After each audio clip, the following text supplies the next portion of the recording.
ሰላም ውድ የእግዚአብሔር ቤተሰቦች ከማህበረ ቅዱሳን ቴሌቪዥን የዕለቱን አጫጭር መረጃዎች ይዘንላችሁ ቀርበናል። ብፁዕ አቡነ ሰላማ የምዕራብ ጎንደር ሀገረ ስብከት ሊቀ ጳጳስ ከ450 በላይ ለሚሆኑ አገልጋዮች ስልጣነ ክህነትን ሰጡ። ብፁዕ አቡነ ሰላማ የምዕራብ ጎንደር ሀገረ ስብከት ሊቀ ጳጳስ ከ450 በላይ ለሚሆኑ አገልጋዮች ስልጣነ ክህነትን የሰጡት በሁመራ ደብረ ገነት ቅድስት ማርያም ቤተክርስቲያን ጥር 25 ቀን 2018 ዓ.ም ነው። ብፁዕነታቸው ለ390 ደቀ መዛሙርት የዲቁና ለ60 ዲያቆናት ደግሞ የቅስና ስልጣነ ክህነትን የሰጡ ሲሆን ክብረ ክህነት ስላለው ሐዋርያዊ ኃላፊነትና ስለሚያስገኘው ሰማያዊ እንዲሁም ምድራዊ በረከት በሰፊው አብራርተዋል። አሁን ያለንበት ወቅት ፈታኝ በመሆኑ ቅድስት ቤተክርስቲያንና ልጆቿ ምእመናን በዚህ አስቸጋሪ ወቅት የበግ ለምድ ለብሰው ከሚመጡ ተኩላዎች መጠበቅ የተሰጣችሁን ሰማያዊ አደራ መወጣት አለባችሁ ሲሉ መክረዋል።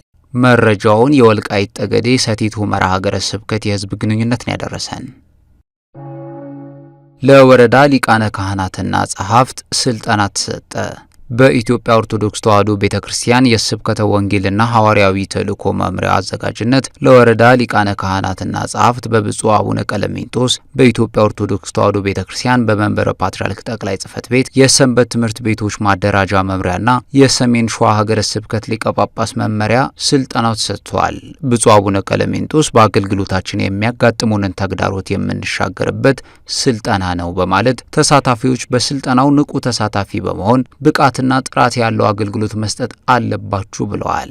ስልጠናው በሰበካ ጉባኤ አደረጃጀትና በቃለ ዓዋዲ አፈጻጸም ተልእኮን መሰረት ያደረገ አመራር፣ የሚዲያ አጠቃቀምና መንፈሳዊ ሕይወት እንዲሁም የሪፖርት አዘገጃጀትና አቀራረብ በሚሉ ርዕሰ ጉዳዮች ላይ ያተኮረ መሆኑንም ተገልጿል። ይህንንም አቡ ቀለምሲስ ሚዲያ ዘግቧል። ማህበረ ቅዱሳን ትምህርተ ወንጌል በማስተማር የሕግ ታራሚዎችን ወደ ቤተክርስቲያን እየመለሰ ይገኛል። በማህበረ ቅዱሳን የጊንር ወረዳ ማዕከል የባሌ ሀገረ ስብከት ብፁዕ አቡነ ዮሴፍ በምስራቅ ባሌ ዞን ማረሚያ ቤት የቅዱስ ዮሐንስ ቤተክርስቲያንን ለመስራት የመሰረት ድንጋይ መቀመጡን ዘግቧል። በዚህም ማህበረ ቅዱሳን በጊንር ወረዳ ማዕከሉ በኩል በማረሚያ ቤቱ ላሉ የሕግ ታራሚዎች ትምህርተ ወንጌልና የርቀት ትምህርት በመስጠት ወደ ቤተክርስቲያን ህብረት በመመለስ ረገድ እየሰራ ላለው ስራ አንዱ ማሳያ ነው የተባለው። በተጨማሪም ማዕከሉ ከጊንር ወረዳ ቤተ ክህነትና ከጊንር ከተማ ውስጥ ከሚገኙ 6 አድባራት ጋር በመተባበር ዘርፈ ብዙ ስራዎች በመፈጸም ላይ መሆኑን አስታውቋል። የሆሳዕና ካህናት ማሰልጠኛ ተቋም ግንባታ በሚፈለገው ልክ እየተከናወነ መሆኑ ተገለጸ።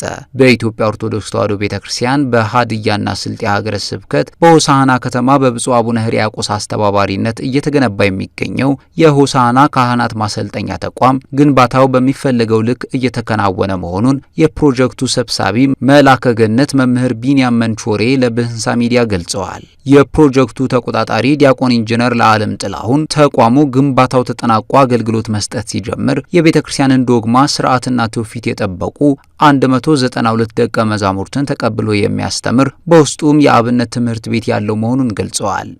ዘገባው የብህንሳ ሚዲያ ነው። በማህበረ ቅዱሳን ሐዋሳ ማዕከል ለግቢ ጉባኤ ስራ አስፈጻሚዎች ስልጠና ተሰጠ።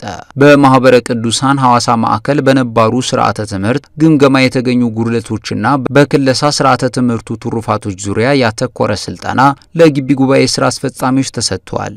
ስልጠናውን የማዕከላት ማስተባበሪያ ኃላፊ በሆኑት በዲያቆን መንግስት የተሰጠ ሲሆን የተሰጠው ስልጠና የተከለሰውን ስርዓተ ትምህርት ለግቢ ጉባኤያት ስራ አስፈጻሚዎች ለማስገንዘብ ያለመው መሆኑ ተገልጿል። በስልጠናው ከ25 በላይ የግቢ ጉባኤያት ስራ አስፈጻሚዎች የተሳተፉ ሲሆን ተሳታፊዎች በስልጠናው ወደ ተግባር እንድንገባ የሚያደርግ ነው ማለታቸውን የሐዋሳ ማዕከል ሚዲያ አገልግሎት ዋና ክፍል ዘግቧል።